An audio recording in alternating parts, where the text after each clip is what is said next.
국회에선 이번 주에도 극한 대치가 예고되어 있습니다. 당장 내일부터 정기국회가 시작하는데요. 국회팀 이승민 기자와 더 자세히 짚어보겠습니다. 어서 오십시오. 이제 일단 내일부터 정기국회가 시작이 됩니다. 저희가 눈여겨볼 점들 어떤 게 있습니까? 네, 거대 의석을 앞세운 민주당은 더 센 특검법을 필두로 입법개혁 드라이브를 걸 것으로 보입니다.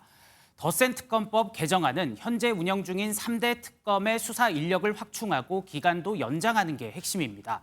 민주당은 대한민국이 당면한 최우선 과제는 내란의 완전한 종식이라고 강조해왔는데 그 연장선상이라고 생각하면 됩니다. 민주당은 수사 인력 증원, 수사기간 연장, 수사 대상 확대 등 특검 수사에 한치의 부족함이 없도록 전폭 지원할 것입니다. 여기에 더해 민주당은 내란 특별재판부 카드도 꺼내들면서 야당의 반발이 거세지고 있습니다. 네, 내란 특별재판부, 바로 이 용어 같은데 이게 내란 사건을 전담하는 재판부를 따로 만들겠다 이런 내용입니까? 네, 그렇습니다. 내란 특별재판부죠. 추진에 불을 지핀 게 한덕수 전 국무총리에 대한 구속영장 기각입니다. 내란 방조 혐의를 받는 한 전 총리에 대한 영장 기각은 이해할 수 없다며 국민의 신뢰를 잃어버린 법원에 내란 사건을 맡길 수 없다는 논리입니다. 그래서 발의한 법안의 핵심 내용이 내란 특별재판부 설치입니다. 특별재판부 구성과 영장 전담 법관은 국회, 법원, 대한변호사협회 추천으로 구성된 위원 9명이 임명하게 됩니다. 네, 그런데 이런 특별한 재판부 구성이 과거에도 있었습니까? 네, 그 사례를 좀 찾아보니까 특정 사건을 전담하는 별도 재판부 구성은 흔치 않았습니다. 전례를 보니 1948년 반민족행위특별조사위원회 활동 기간에 꾸려진 특별재판부가 유일했습니다. 민주당은 이번 주 초 지도부 회의에서 법안 처리를 논의할 예정입니다. 네, 말씀하신 내용 다시 한번 정리를 해보면 전례가 많이 없었던 것 같습니다. 국민의힘에서는 많이 반발을 할 것 같은데 반응은 어떻습니까? 네, 국민의힘은 특별재판부는 인민재판과 다를 바가 없다며 반발하고 있습니다.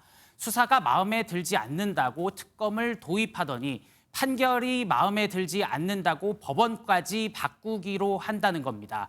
송원석 원내대표는 의석이 많다고 해서 할 수 있는 사고방식 자체가 독재라며 강력한 투쟁을 벌일 것이라고 날을 세웠습니다. 특히 내년 지방선거를 앞두고 있는 이 시점에서 그런 내란 프레임으로 국민을 선동하고 또 국민과 괴리된 움직임을 보이는 점에 대해서 강력히 규탄합니다. 네, 민주당 내부에서 이런 어떤 주장이 나오고 있는 건데 민주당 지도부와 대통령실 입장은 어떻습니까? 네, 이 특별재판부 설치는 여당 내에서도 아직 이견이 있습니다. 법사위 소속 위원들은 법안을 강하게 밀어붙이는 반면 지도부는 아직 공식적인 입장을 내놓지 않고 있습니다.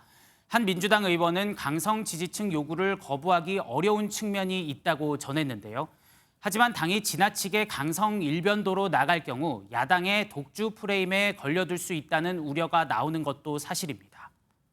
이 김건희 특검 관련해서 권성동 의원이 수사를 받고 있는데 이 체포동의안 표결, 이번 정기국회에서 충돌 가능성이 있을 것 같습니다. 네, 권성동 의원의 체포동의안은 이번 정기국회 내에서 표결이 이루어지게 됩니다. 특검이 어제 권 의원에 대한 체포동의 요구서를 법무부에 제출했는데 국회로 넘어오는 시점에 따라 내일 아니면 오는 9일 본회의에 보고될 예정입니다. 국민의힘은 무리한 수사라며 거세게 반발하고 있습니다. 범죄 혐의를 확인을 하기가 아마 힘든 건 모양입니다. 계속해서 무리수를 두고 있는데 하지만 재적 의원 과반 출석에 출석 의원 과반이 찬성하면 가결되는 만큼 권 의원의 체포동의안은 통과 가능성이 높은 상황입니다. 네, 오늘 말씀 여기까지 듣겠습니다. 지금까지 국회팀 이승민 기자였습니다.